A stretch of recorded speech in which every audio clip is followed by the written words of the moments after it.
Please welcome to the stage, Festus Okotie.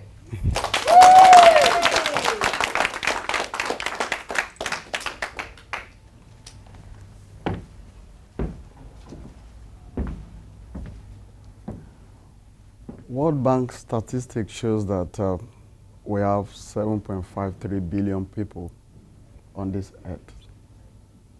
This shows that you are special, you are unique, and there's nobody like you. Your story is different, and your story is unique. My story, I need to tell you about it because I believe it's going to inspire you a lot. I will never forget 1978, October 2nd, when my parents, my dad and my mom, divorced. They divorced because other women came into my father's life, and all of a sudden, I and my mom came to the house. We found out that the keys of the house has been changed without telling us. We tried to open the door. We couldn't go in, so we had to get back to his office and try to find out what was the problem. And he told my mom bluntly there, I'm no longer interested in this marriage.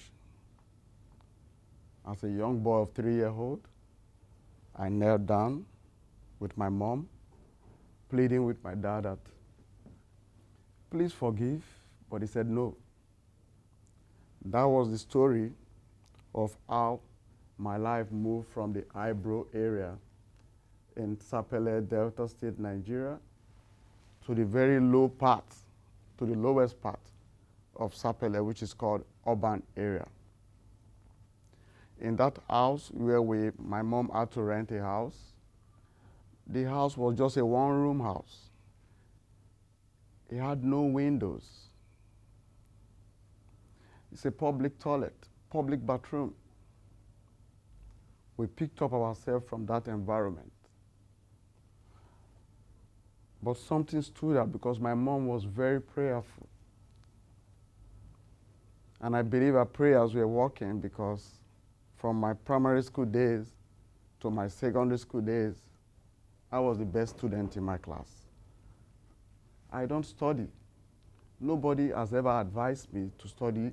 Nobody has ever helped me to do my assignment or homework.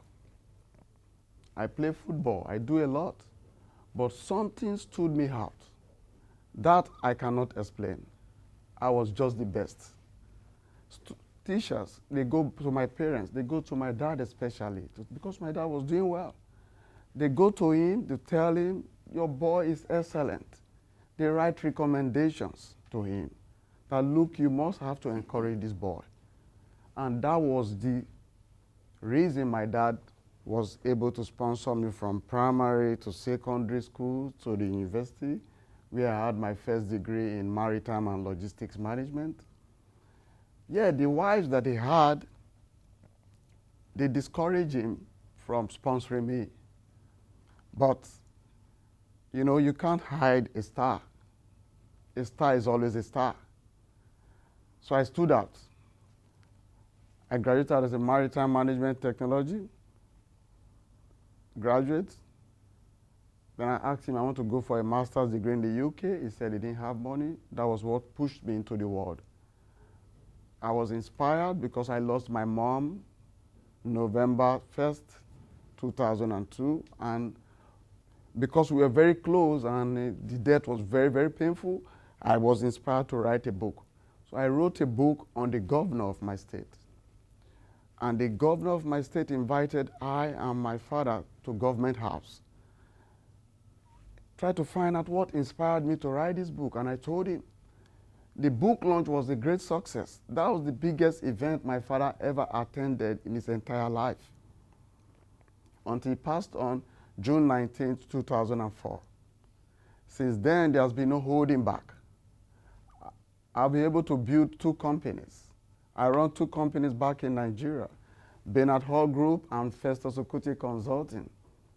I've written Another book to read, Transportation Management Technology, a Multimodal Approach, where the Minister of Transportation in Nigeria and I got connected. I am married with a beautiful wife who is a project engineer, and I have 4 beautiful kids. I look at my background. I said my background, I'd never allowed my background to put my back on the ground again. It will never happen. I want to encourage you all today to believe in yourself. I want to tell you you are special. I want to tell you you are unique. Don't bother about what you are going through today. Just encourage yourself and tell yourself, I can do it. I am a winner. That's who you are. Never allow your background to put your back on the ground.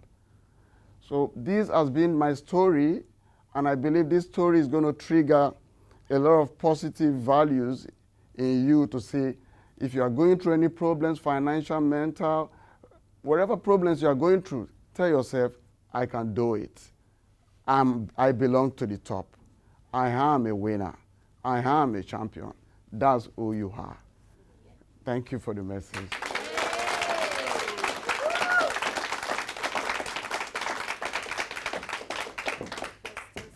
You are a champion and you are a winner. Thanks very That was much. fabulous. Well done. Thanks very much. One of the things that you put on your form when you did your questionnaire before you came to boot camp, Yeah, that you wanted to be a competent, yeah, professional speaker. yeah. That world is about to open for you. Thanks You're very on much. a tipping point, Thanks very much. and the future for you is as a professional speaker. Thank you very much. There's one thing I want to read this little quote to you, Mm. and if you can all just have a listen to this, because this is what came to mind when you were speaking. It is not the critic who counts, not the man who points out how strong he stumbles, or where the doer or deeds could have done them better. The credit belongs to the man who is actually in the arena, whose face is marred by dust and sweat and blood, who strives valiantly, who at the best knows in the end the triumph of high achievement, and who at the worst, if he fails, at least he fails whilst daring greatly. Yeah. That's from Theodore Roosevelt. Wow. And that's what I thought of with you. Yeah, thank you. Congratulations. Thank you very much.